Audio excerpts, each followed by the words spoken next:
नमस्कार मित्रों, स्वागत है आपका स्टडी आईक्यू में। आज हम लोग एक बहुत ही दिलचस्प और बहुत ही जरूरी चर्चा करने वाले हैं। हम लोग बात करने वाले हैं वुमेन एम्पावरमेंट के बारे में, वुमेन एम्प्लॉयमेंट के बारे में, एजुकेशन ऑफ वुमेन के बारे में। तो वुमेन रिलेटेड डिस्कशन चलेगा। आप यहां पे देख सकते हो वुमेन इन स्टेम। तो हम लोग जानेंगे एग्जैक्टली ये स्टेम क्या है।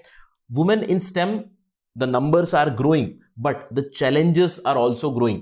तो जो महिलाएं पढ़ाई कर रही हैं, जो स्पेशली स्टेम फील्ड में है, are they translating into jobs, यानी कि उन्हें जॉब मिल रहा है या नहीं, इसके ऊपर हम लोग एक चर्चा करेंगे। तो ये काफी असमंजस भरा एक डिस्कशन रहेगा, जहां पे आपको एक गुड न्यूज भी मिलेगी, उस गुड न्यूज के साथ ही साथ एक बैड ऑब्जर्वेशन या फिर बैड न्यूज भी मिलेगी। चलिए, ये सब जानने के लिए मेरे साथ बने रहिए।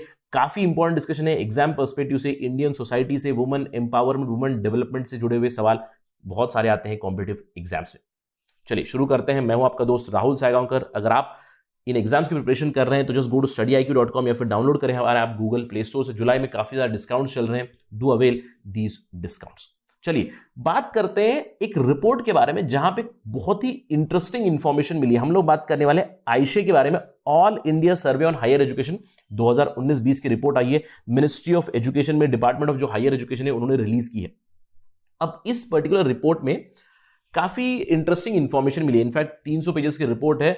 आई would suggest the aspirants to just go through it, क्योंकि एजुकेशन से रिलेटेड आपको काफी सारी इंफॉर्मेशन यहाँ पे मिलेगी। कितने इंस्टीट्यूट से, कितने कॉलेजेस से, कितने मेडिकल कॉलेज से, बहुत सारी इंफॉर्मेशन यहाँ पे दी गई है। लेकिन हमारा जो चर्चा रहेगा, it relates to number of women who are or who have opted for STEM as their field of study.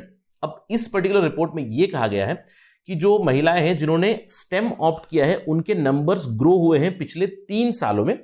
53,388 women, the number has increase. इतने ज्यादा महिलाओं ने स्टेम फील्ड को ऑप्ट किया है। अब सवाल उठ रहा है कि मैंने बहुत बार स्टेम बता दिया, स्टेम एग्जैक्टली है क्या? देखिए, स्टेम एक एब्रीविएशन है, एक शॉर्ट फॉर्म है for 4 closely connected areas of study. कौन सी? Science, technology, engineering and mathematics. STEM, science, technology, engineering and mathematics. These fields are ऑफर considered connected, basically in terms of the theory and practice काफी connected ये कहलाते हैं, इसीलिए ये terminology use की जाती है। यानी कि महिलाओं ने जिन्होंने इन फील्ड्स में स्टडी की है, अंडर ग्रेजुएट हो, पोस्ट ग्रेजुएट हो या फिर PhD लेवल पे हो, उनके नंबर्स ज्यादा हुए हैं।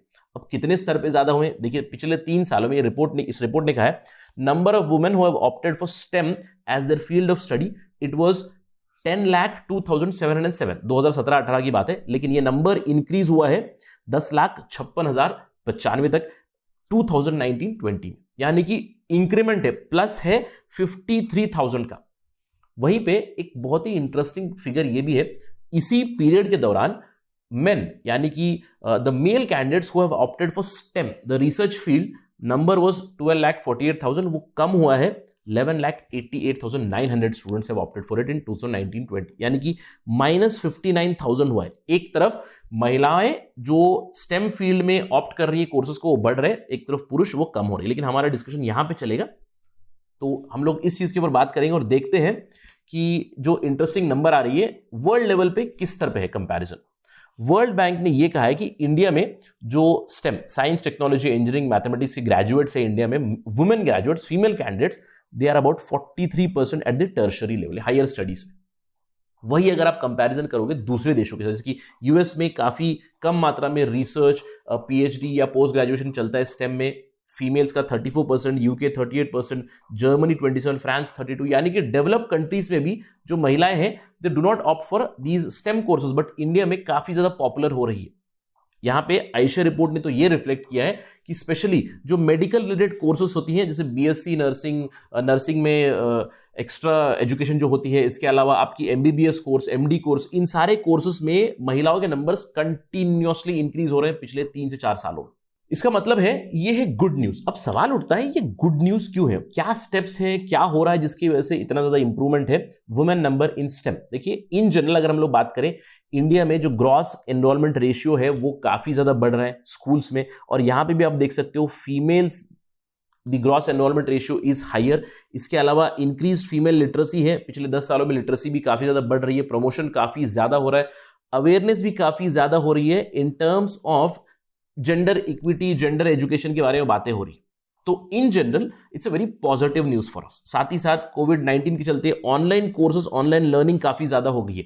अगर हम लोग कुछ और ऑब्जर्वेशन करें, जैसे कि कोर्सेज जो होती है कोर्सेरा पे, अपग्रेड पे, EDX पे जो ऑनलाइन कोर्सेज हो रही है, the other universities are providing, वहां पे female enrolment is much higher than men enrolment from India specifically.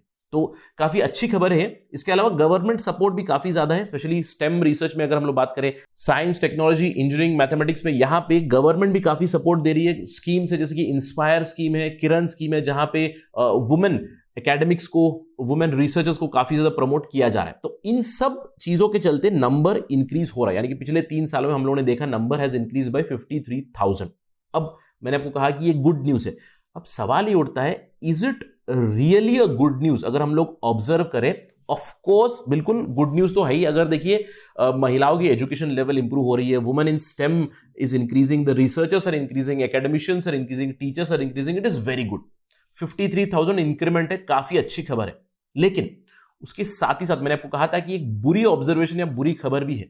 World bank ने क्या कहा था कि इंडिया में 43% स्टेम ग्रेजुएट्स है, वुमेन फीमेल ग्रेजुएट्स, काफी अच्छी खबर है। लेकिन उसी जगह पे हम लोग एम्प्लॉयमेंट की बात करें, एम्प्लॉयमेंट कितना है स्टेम जॉब्स में? It is मियर 14%।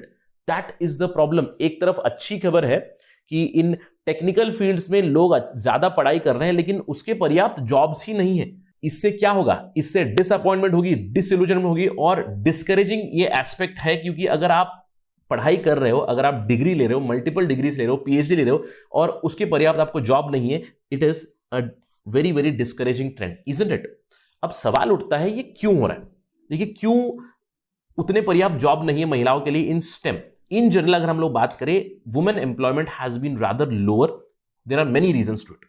एक रीजन तो है इन जनरल इंडिया में स्किल इनएडिक्वेसी है। अब मैं यहां पे ये नहीं कह रहा हूं कि male versus female skill inadequacy नहीं बता रहा हूं। इन जनरल इंडिया में स्किल इनएडिक्वेसी है और हमें ये मानने की जरूरत है। क्यों? अगर आप देखिए कोई भी रिपोर्ट की बात कीजिए, वो कहते हैं इंडिया में जो इंजीनियरिंग ग्रेजुएट्स निकलते हैं, इररेस्पेक्टिव ऑफ मेल और female, their employability is very very low. 80% of the engineers who come out every year, उन्हें नौकरी नहीं मिलती है, they are not employable. Women field में there is a lack of role model, specially people from STEM. Role models are missing. अगर आप किसी role model को जानते हैं, do mention their name, do mention their contribution in the comment section, ताकि हम इसको बढ़ावा दें। इसके अलावा सोसाइटल एस्पेक्ट्स बहुत ज्यादा है, यानी कि वुमेन रिलेटेड जॉब्स कम क्यों हैं? क्योंकि हमारी सोसाइटी में women are expected to conform to societal norms, यानी कि एक डुअल रिस्पॉन्सिबिलिटी अदा करे, एक तरफ फैमिली को मेंटेन करे, एक तरफ काम भी करे, दोनों को बैलेंस करे। साथ ही साथ वर्क प्लेस पे काफी ज्यादा डिस्क्रिमिनेशन होती है। क्यों? देखिए, स्टीरियोटाइपिंग बहुत ज्यादा है। इमेजिन कीजिए कि एक वुमेन कैंडिडेट, एक मेल कैंडिडेट है, तो जो सुपरवाइजर है वो क्या सोचेगा? If women candidate is getting married, वो सोचेगा कि I shouldn't give her promotion. Why? Because she will now get married, she will go on a maternity leave, 1 साल के लिए लीव लेगी, तो काम कैसे चलेगा? So probably the promotion will go to the male candidate. तो इस तरह की स्टीरियोटाइपिंग बहुत ज्यादा है in terms of these aspects like marriage, child birth etcetera. इसके अलावा इन जनरल इंडिया में सिक्योरिटी रीजंस भी काफी ज्यादा है। देखिए, महिलाओं की सेफ्टी से रिलेटेड काफी ज्यादा हम आप लोगों ने न्यूज जरूर देखी होगी। The rape incident, the violence incident, physical safety एक बहुत बड़ी इशू है। जब काम के लिए जा रहे हैं, to commute to work, safety concerns होती है। इसके अलावा sexual harassment and other type of harassment at work place is also big big problem. इन सब के चलते इन जनरल अगर हम लोग बताएं, जॉब्स और availability of jobs for women is less. तो ये मैंने आपको डिस्कशन की शुरुआत में ही कहा था, काफी एक कंफ्यूजिंग चीज है। आप यहां पे हंसे या रोए ये नहीं पता चलता कि एक तरफ वुमेन इन स्टेम, उनके नंबर्स इंक्रीज हो रहे हैं, अब उसके बराबर हमारे नंबर ऑफ जॉब्स इंक्रीज नहीं हो रहे। तो इसलिए मैंने कहा था कि it is very very discouraging. Let me and my discussion with a very positive message. In fact इससे सॉल्व करने के लिए आप मुझे बताइए क्या सुझाव है। आप इन चीजों को बताइए कि ये जो प्रॉब्लम्स मैंने बताई उसको रिजॉल्व हम लोग कैसे कर सकते हैं। लेकिन मैं एक थॉट के साथ अपना डिस्कशन एंड करना चाहूंगा कि हमें ये जानने की जरूरत है, it is not about how many degrees women acquire, it is not about the degrees, what is required, क्या चाहिए, what matters most is women they get studied, उन्हें एजुकेशन मिले, उसके बाद वो एक सक्सेसफुल फुलफिलिंग एक करियर फॉलो करे। साथ ही साथ व्हाट मैटर्स मोस्ट इज जो महिलाओं के टैलेंट है उसे हम लोग कंप्लीटली यूटिलाइज करें, उनके खुद के डेवलपमेंट के लिए, उनकी फैमिली के डेवलपमेंट के लिए, पूरे देश के डेवलपमेंट के लिए। तो ये नहीं हो रहा है। यहां पे क्या हो रहा है कि डिग्रीज आर इंक्रीजिंग, स्टेम में महिलाओं की जो नंबर्स है वो इंक्रीज हो रहे हैं, लेकिन उसी रेट पे jobs are not increasing in India. And let me know what should we do to enhance this number of jobs for women in STEM field. That's it from my side. Thank you for watching. Jai Hind.